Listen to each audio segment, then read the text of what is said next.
In 2025, cybercrime stripped 20,000 million rupees, 2,000 crore, from the personal savings of ordinary Indian citizens. These losses were driven by psychological manipulation. Scammers utilized fake digital arrests and low-tech investment schemes, relying on a target's fear of authority to manually bypass their own security. But the next phase of digital theft removes the human element entirely.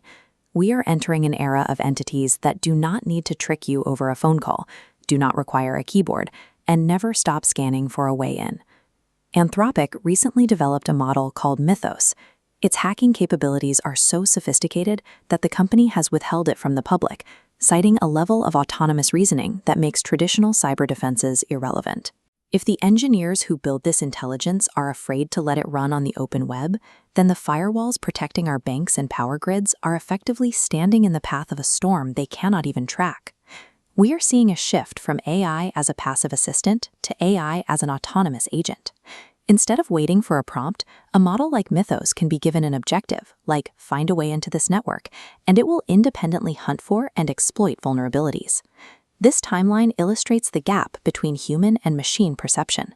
For 27 years, developers missed a critical bug in the highly secure OpenBSD system. Mythos identified that same flaw and mapped an exploit in minutes, all for a computing cost of less than $50.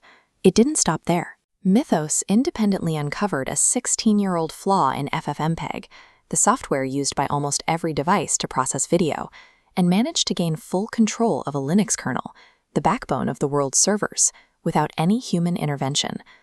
These breaches prove that the financial and technical barriers to high-level hacking have collapsed.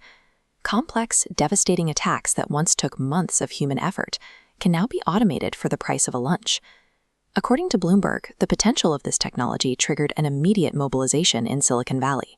An alliance called Project Glasswing was formed to give companies like Apple and Microsoft restricted access to Mythos, allowing them to patch their own systems before the model, or a replica, could be used against them. The response from competitors was nearly instantaneous. OpenAI deployed Daybreak, a specialized agentic framework built to scan and repair code automatically.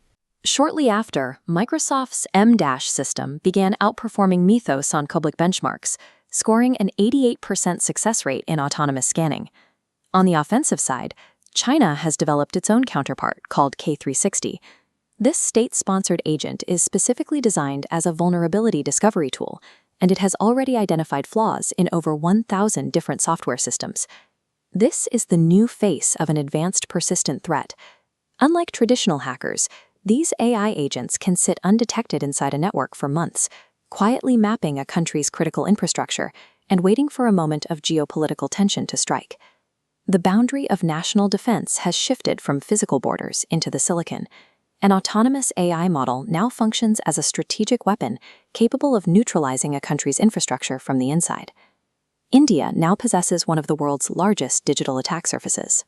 By linking 1 billion people through UPI and Aadhaar, the nation has created an incredibly efficient economy, but also a massive singular target for automated exploitation. Despite our modern apps, the underlying architecture of the banking sector is often built on legacy infrastructure. These decades-old systems were never designed to withstand an adversary that can process and exploit code at machine speed. Our interconnectedness is now a liability. An autonomous agent doesn't need to breach the Reserve Bank directly. It only needs to find a way into a small, rural cooperative bank with an outdated server. From there, it can spiderweb through the national digital grid. The digital revolution succeeded in connecting the unbanked and empowering the marginalized. However, it also consolidated 1 billion lives into a unified attack surface, where a single breach can have an immediate nationwide domino effect. In response, the Reserve Bank of India has established a high-level panel to assess these AI-driven risks. They have mandated real-time threat sharing with CERT-IN, creating a system where an AI attack on any single bank server is reported across the central grid in microseconds. There is also a strategic push for data sovereignty. The government is moving to ensure that the software running our power grids and financial systems stays on localized Indian servers, rather than relying on foreign infrastructure that we cannot fully control. But national defense ends at the server level. These institutional measures will protect the grid, but they cannot protect your individual online identity from being scraped, replicated, or stolen by an automated bot. Protecting yourself now requires personal digital armor. A virtual private network, or VPN, is an essential first step, encrypting your data and masking your identity so that you aren't an easy, visible target for an AI looking for its next objective. The era of human-led cybercrime was merely a prelude. Surviving the age of autonomous AI requires a fundamental upgrade in how we think about security, both as a nation protecting its grid and as individuals protecting our lives.